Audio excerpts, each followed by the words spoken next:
सो इस सेशन में बेसिकली हम डिस्कस करेंगे concept of cost of acquisition as well as that of indexation. So ये दोनों ही पॉइंट्स जो कॉन्सेप्ट्स हैं बहुत ही वाइटल है, रेलिवेंट है while studying the notion of capital gains. अब कॉस्ट ऑफ एक्विजिशन की अगर हम बात करें तो ये क्या होती है? Cost of acquisition is basically a cost at which that asset has been acquired, मतलब हमने किस कॉस्ट पर वो एसेट खरीदा था या एक्वायर करा था। अब कुछ केसेस में जैसे कि A to H जो कि नॉर्मली केसेस मेंशन्ड हैं यहाँ पर, इनकी अगर हम बात करें तो स्पेसिफिकली दीज A से लेकर H तक अगर हम बात करें इन सारे सेगमेंट्स की, तो इन केसेस में कॉस्ट जो है यो कॉस्ट ऑफ एक्विजिशन है वो क्या होगी, वो इन सब पैरामीटर्स के साथ में ही हम अलग अलग केसेस ये जो A to H हैं इनको डिस्कशन करते हैं।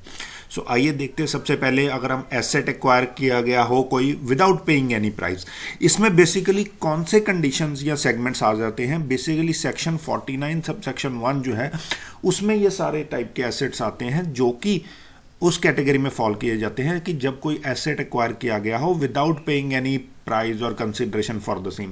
फॉर एग्जांपल कोई गिफ्ट में कोई चीज़ मिली है, कोई विल के अंदर कोई चीज़ मिली है, HUF का पार्टीशन हुआ है तो उसके अंदर कोई अपना शेयर मिला है, इनहेरिटेंस में कुछ मिला है। सो इन सारे केसेस में वी डू नॉट पे a price for acquiring that asset. अब गिफ्ट मिला है तो उसके अगेंस्ट हम कोई पैसा का कंसिडरेशन नहीं देते।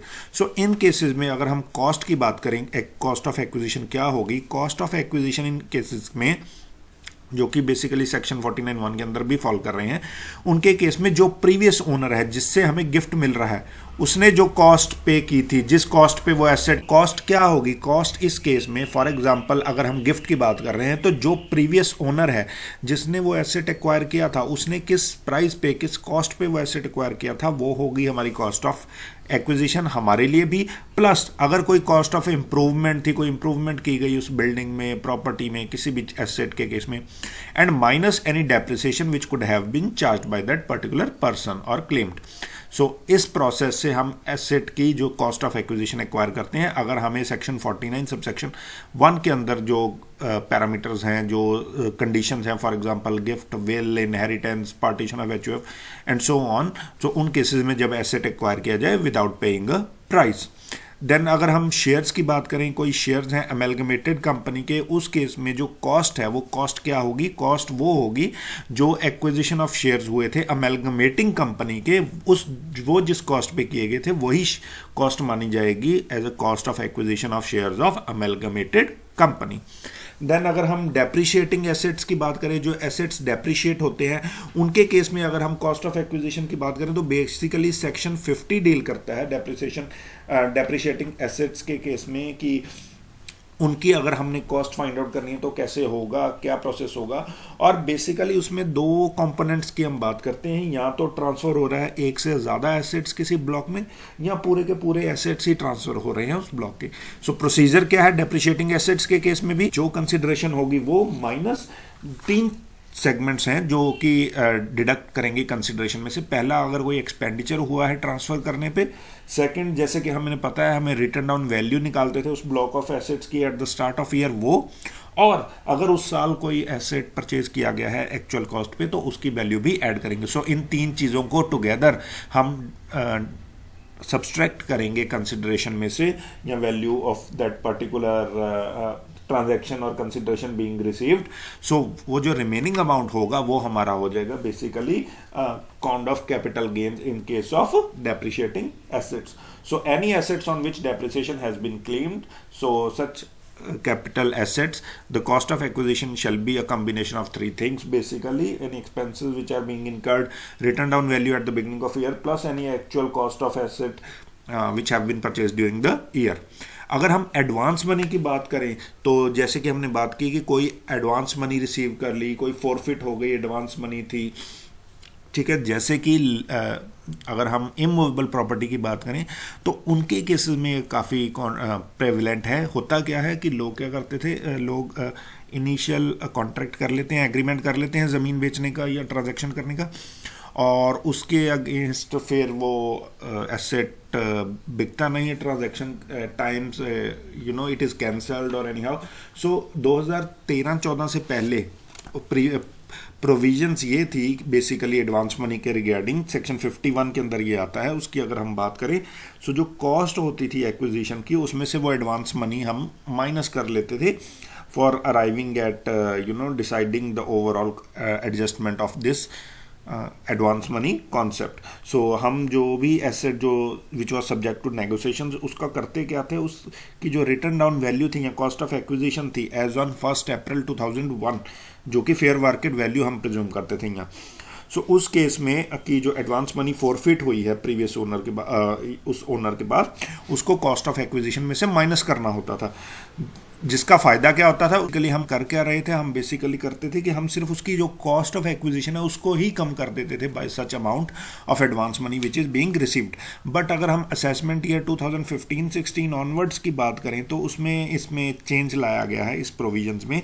सो अगर कोई एडवांस मनी फॉरफिट हो गई है 2013-14 के बाद, सो उस हिसाब से क्या होगा, अब ये जो जितना भी एडवांस मनी फॉरफिट हुआ है इसको एक सेपरेट इनकम माना जाएगा under the head income from other source, और उसको कॉस्ट ऑफ एक्विजिशन में एडजस्टमेंट अलाउड नहीं है। हम ये नहीं कर सकते कि कॉस्ट ऑफ एक्विजिशन जो एसेट की थी उसमें से बस एडवांस मनी माइनस कर ली जाए और remaining shall be taken as the cost of acquisition. अब जो प्रोविजन हैं बेसिकली ये प्रोविजन ब्लैक मनी को काउंटर करने के लिए है।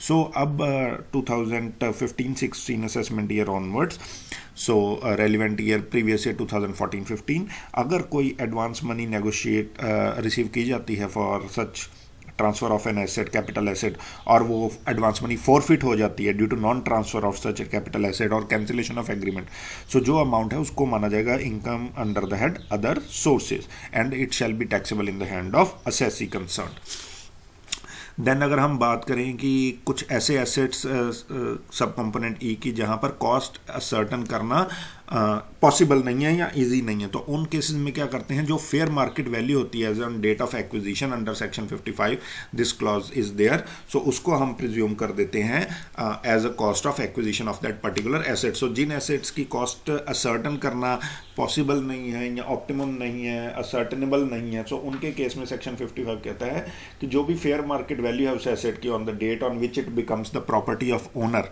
सो उसको प्रिज्यूम किया जाए as a cost of acquisition. Then this option of opting fair market value as on 1st April 2001, basically if an assessee adopts this as a date of specified transaction, or any asset which have been acquired before this date but it is being attempted to transfer after this date, for example asset acquire किया गया 1998 में, 1996 में, और transaction अब हम transfer कर रहे हैं 2017 में या 19 में या 21 में, सो उस केस में फेयर मार्केट वैल्यू को हम बेंचमार्क लेते हैं, ना कि ओरिजिनल उस साल की कॉस्ट को जो कि 2000 से पहले थी। देन अगर हम बात करें शेयर्स की कॉस्ट, सो उस केस में जो कॉस्ट है at which original shares were required under section 56 sub section 2, उसको हम प्रिज्यूम करते हैं basically the cost of acquisition of दो shares, and it is applicable for example cost of bonus shares के केस में भी यही लागू होती है, या कोई डिबेंचर्स हो गए हमारे पास से, ठीक है, या बॉन्ड्स हो गए और उनको कन्वर्ट किया गया शेयर्स के केस में, तो उसके केस में क्या कहते हैं कि चाहे वो फुली कन्वर्टेबल हो चाहे वो पार्टली कन्वर्ट किए गए हों, तो कैपिटल गेन नहीं माना जाता उन केसेस में अगर डिबेंचर्स को या बॉन्ड्स को हम कन्वर्ट कर रहे हैं शेयर्स में, because it is not treated as a transfer per se. तो जब ट्रांसफर ही नहीं माना जाएगा, अगर डिबेंचर या बॉन्ड्स को शेयर्स में कन्वर्ट किया जा रहा है कंपनी की, तो उस पे कैपिटल गेन्स लगने का सवाल ही पैदा नहीं होता। हाँ, कैपिटल गेन्स तभी लगेगा अगर वो शेयर्स बाद में फिर फर्दर सोल्ड किए जाए। सो जब वो शेयर्स जो कि अब कन्वर्ट हुए हैं डिबेंचर्स में से, जो वो शेयर्स कल को बेचे जाएंगे तब उस पे जो लगेगा वो लगेगा capital gain. So in case में अगर हम डिबेंचर जो कि शेयर्स में कन्वर्ट हो गए उसकी बात करें तो कॉस्ट ऑफ एक्विजिशन क्या मानी जाती है, जो अमाउंट इन्वेस्ट किया था डिबेंचर्स या बॉन्ड्स में, चाहे अब वो शेयर्स बन चुके हैं, सो वो जो अमाउंट इन्वेस्ट किया गया था उस डिबेंचर्स में, उसी को माना जाएगा cost of acquisition of shares. And in addition जो पीरियड ऑफ होल्डिंग अगर हम बात करें, क्योंकि वो इंपॉर्टेंट है, पीरियड ऑफ होल्डिंग बताएगा कि शॉर्ट टर्म एसेट बनेगा या लॉन्ग टर्म एसेट बनेगा। सो पीरियड ऑफ होल्डिंग उस डेट से माना जाएगा जिस दिन को वो डिबेंचर्स शेयर्स में कन्वर्ट हुए हैं। बट कॉस्ट ऑफ एक्विजिशन क्या होगी, जो अमाउंट डिबेंचर्स में यूज किया गया था। देन अगर हम बोनस शेयर्स की बात करें तो उसके केस में हम नील कॉस्ट लेते हैं अगर वो 1 अप्रैल 2001 के बाद अलॉट किए गए हैं, बट अगर उससे पहले अलॉट किए गए हैं तो fair market value as on that date shall be taken as the cost of issuance of such bonus shares. ठीक है जी। देन अगर कोई कॉस्ट ऑफ इम्प्रूवमेंट की बात करें, ये तो आ गया कॉस्ट ऑफ एक्विजिशन। अगर कॉस्ट ऑफ इम्प्रूवमेंट की बात करें, इम्प्रूवमेंट भी हमने जैसे एक पहला पैरामीटर पढ़ा था कि alongside this cost of acquisition cost of improvement is also to be subtracted. So अगर कॉस्ट ऑफ इम्प्रूवमेंट की बात करें तो जो भी कैपिटल एक्सपेंडिचर इनकर हुआ होता है after acquiring an asset on its maintenance and so on, that is refer to as cost of improvement. Overall procedure क्या है कंप्यूटिंग कैपिटल गेन्स का, सेक्शन 48 में डिफाइंड है। Basically short term capital gains के केस में consideration minus expenses minus cost of acquisition and improvement, long term के case में consideration minus expenses minus indexed cost of acquisition and indexed cost of improvement. सो जब capital asset जिसकी हम बात कर रहे हैं ट्रांसफर की, अगर वो शेयर्स हैं, डिबेंचर्स हैं, वारंट्स हैं, वो ट्रांसफर किए जा रहे हैं अंडर गिफ्ट और इरिवोकेबल ट्रस्ट, सो जो मार्केट वैल्यू है उस डेट को, जिस डेट को वो ट्रांसफर किए जा रहे हैं, उसको प्रिज्यूम किया जाता है as a consideration being received, as a proxy consideration being received. Then अगर हम बात करें इंडेक्सेशन की, सेकंड इंपॉर्टेंट पार्ट है हमारा पॉइंट है। सो इंडेक्सेशन क्या होता है, basically long term capital assets के केस में हम इंडेक्सेशन करते हैं। इंडेक्सेशन होती क्या है, बेसिकली इट इज इंडेक्सिंग और adjusting our cost of acquisition और improvement in line with that of concept of inflation. So over the period of time चीज़ें महंगी होती जाती हैं, सो हमारी जो कॉस्ट थी उसको भी एडजस्ट करना है। फॉर एग्जाम्पल अदरवाइज हमने कोई एसेट लिया 2005 में और तब लिया था 5 लाख का, और आज वो एसेट बिक रहा है 25 लाख का, but over the period of time अगर हम सिर्फ 5 लाख ही उसमें से माइनस कर रहे हैं तो कॉस्ट ऑफ एक्विजिशन, तो वो एक ट्रू पिक्चर नहीं है, क्योंकि over the period of time inflation बहुत बढ़ गई है। सो ये जो 25 लाख है ये सारे का सारा ओरिजिनल एक गेन नहीं है, because over the period of time cost of using materials, building materials और those things related to parameters cost भी बढ़ चुकी है। सो हम उस कॉस्ट को जो 5 लाख थी उसको एक्स्ट्रापोलेट करते हैं विज़ कंटेम्प्रेरी टुडेज सेटिंग, तो उसको हम बढ़ाते हैं, इन्फ्लेट कर देते हैं depending upon for adjusting for inflation, ताकि हम ट्रू कैपिटल गेन्स पे आ सकें। शॉर्ट टर्म कैपिटल गेन्स के केस में ये नहीं लागू होती इंडेक्सेशन, और कई और केसेस हैं जहां पर लॉन्ग टर्म कैपिटल गेन्स के केस में भी इंडेक्सेशन लागू नहीं होती। वो कौन से केसेस हैं जहां पर हम इंडेक्सेशन नहीं करते, चाहे कि वो लॉन्ग टर्म कैपिटल गेन ही है? Basically it is about transfer of long term debentures और bonds except capital indexed bond. जो कैपिटल इंडेक्स्ड बॉन्ड है उसमें हम इंडेक्सेशन करेंगे, अदरवाइज अगर कोई लॉन्ग टर्म डिबेंचर या बॉन्ड्स ट्रांसफर हो रहे हैं तो इंडेक्सेशन नहीं करेंगे। सिमिलरली ट्रांसफर ऑफ शेयर्स और debentures of Indian company by non resident assessee. So अगर कोई नॉन रेजिडेंट एसएससी है वो ट्रांसफर कर रहा है shares and debentures Indian company के ही चाहे, तो भी हम इंडेक्सेशन का फायदा नॉन रेजिडेंट को नहीं देंगे।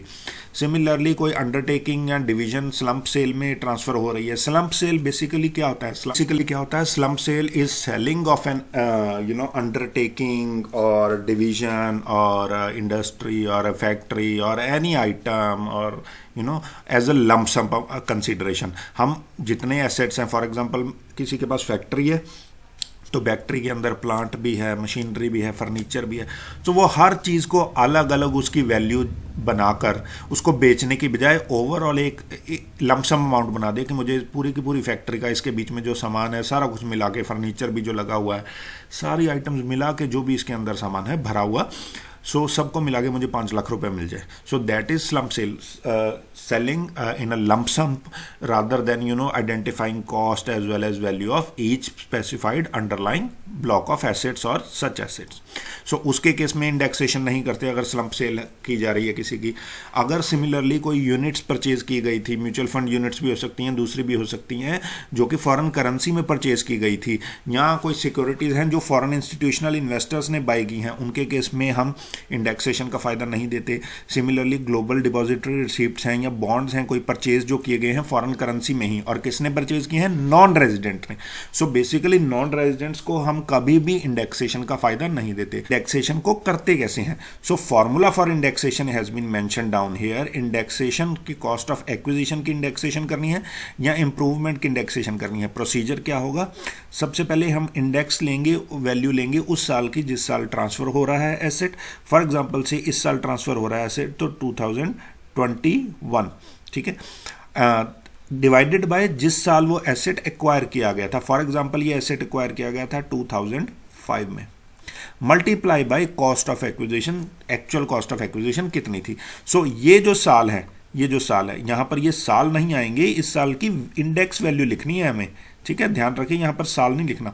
सो इस साल जो भी इंडेक्सेशन वैल्यू जो नोटिफाई होती है गवर्नमेंट के थ्रू, CII के थ्रू, कॉस्ट इन्फ्लेशन इंडेक्स को ध्यान में रखते हुए सेंट्रल गवर्नमेंट नोटिफाई करती है हर साल का CII कॉस्ट इन्फ्लेशन इंडेक्स। सो उसमें जो उस साल की वैल्यू होगी उस फाइनेंशियल ईयर की, वो वैल्यू जिस साल वो ट्रांसफर हो रहा है इस साल की ये वैल्यू यहाँ पर आ जाएगी, और जिस साल एसेट एक्वायर किया था उस साल की वैल्यू डिनोमिनेटर में, multiply by cost of acquisition जो हमारी थी जब हमने वो एक्चुअल प्राइस जो उस टाइम पे किया था। सो इससे हमारी क्या आ जाएगी, इंडेक्स्ड कॉस्ट आ जाएगी जो कि इन्फ्लेशन को एडजस्ट करते हुए। And likewise we can calculate the cost of improvement in terms of indexed cost. Then अगर हम बात करें cost of acquisition intangible assets के केस में कैसे करते हैं या क्या होगी, और इम्प्रूवमेंट और एक्विजिशन दोनों की बात ही कर लेंगे। अगर हम इनटेंजिबल एसेट्स बात करें, गुडविल की है जैसे, तो कॉस्ट ऑफ इम्प्रूवमेंट तो उसमें कुछ नहीं। हाँ, कॉस्ट ऑफ एक्विजिशन क्या मानी जाएगी? अगर तो खुद जनरेट हुई है गुडविल तो कुछ कोई कॉस्ट नहीं आएगी। अगर खुद पहले से ही परचेज की थी किसी से तो जो परचेज की थी वो परचेज प्राइस आ जाएगा हमारा cost of acquisition of goodwill. अगर टेनेंसी राइट्स की बात करें, right to manufacture an article और product, right to carry on business, trademarks and brand name associated with business and so on, so उनके cases में हम बेसिकली कॉस्ट ऑफ एक्विजिशन को और इम्प्रूवमेंट को निल कंसिडर करते हैं। देन कुछ special cases cost of acquisition को लेकर ही, अगर कोई शेयर्स हैं of company which is in going in to liquidation, तो उसके केस में जो एक्चुअल कॉस्ट थी एक्विजिशन ऑफ शेयर्स की वो कॉस्ट ऑफ एक्विजिशन मानी जाएगी। अगर इंडियन अमेलगमेटेड कंपनी है या कोऑपरेटिव बैंक है उसके शेयर्स की बात करें तो कॉस्ट ऑफ एक्विजिशन मानी जाएगी अमेलगमेटिंग कंपनी के जो शेयर्स की वैल्यू होगी। अगर कोई बॉन्ड्स या डिबेंचर्स या डिपॉजिट सर्टिफिकेट्स कन्वर्ट कर दिए गए हैं शेयर्स में या डिबेंचर्स में, तो उस केस में जो टोटल कॉस्ट थी इनिशियल जो बॉन्ड्स या डिबेंचर्स परचेज किए गए थे उसको माना जाएगा cost of acquisition and multiply by even it times if such part has been so converted. अगर फुली कन्वर्टेड तो सारे के सारे, पार्ट कन्वर्टेड तो पार्टली। देन कोई स्वेट इक्विटी शेयर्स हैं, स्पेसिफाइड सिक्योरिटी कंपनी ने एम्प्लॉयज़ को अलॉट कर दी, उसके केस में जो फेयर मार्केट वैल्यू होगी उस डेट को, जिस डेट को वो अलॉट किए गए हैं, उसको माना जाएगा कॉस्ट ऑफ एक्विजिशन।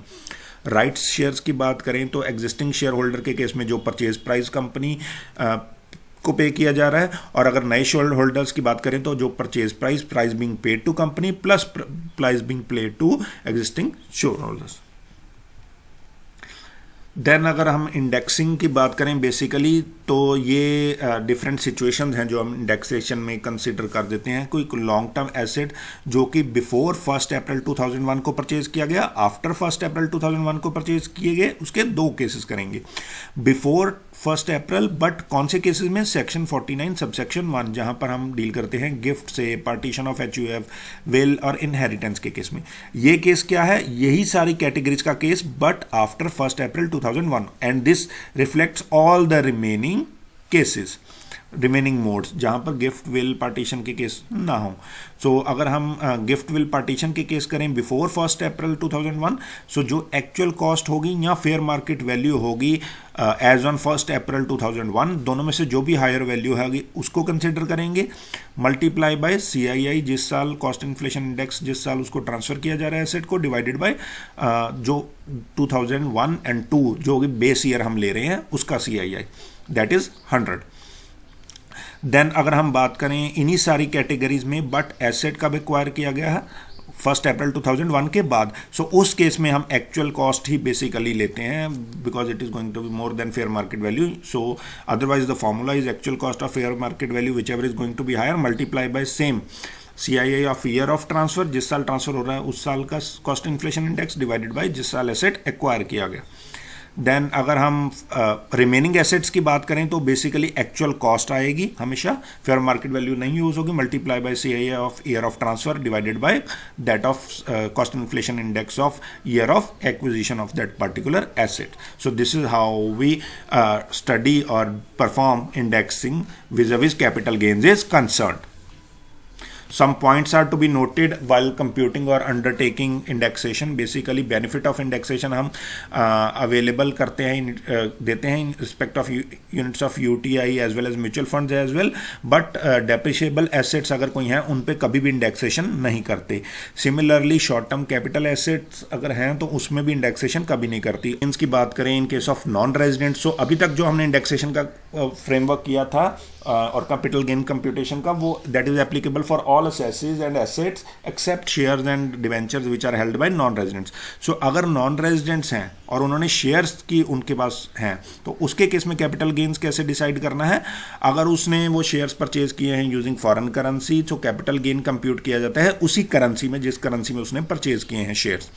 सबसे पहले सेल कंसिडरेशन इंडियन करेंसी में जो है उसको फॉरेन करेंसी में कन्वर्ट किया जाता है एवरेज एक्सचेंज रेट से, फिर एक्सपेंडिचर को भी सिमिलर तरीके से फॉरेन करेंसी में कन्वर्ट किया जाता है, और कंसिडरेशन में से cost of acquisition on such expenditure shall be deducted. Procedure same ही है, कॉस्ट ऑफ जो कंसिडरेशन हमारे पास आई उसमें से कॉस्ट ऑफ एक्विजिशन और एक्सपेंडिचर जो ऑन ट्रांसफर जो है उसको माइनस कर देते हैं, इंडेक्सेशन नहीं करेंगे, हम उसको नहीं फ़ायदा देंगे, और जो फाइनल अमाउंट आएगा उसको फिर से हम अगेन इंडियन करेंसी में रिकन्वर्ट करेंगे at the average rate of transfer. So this was all about the cost of acquisition, improvement, indexation and related to for all assets and necessities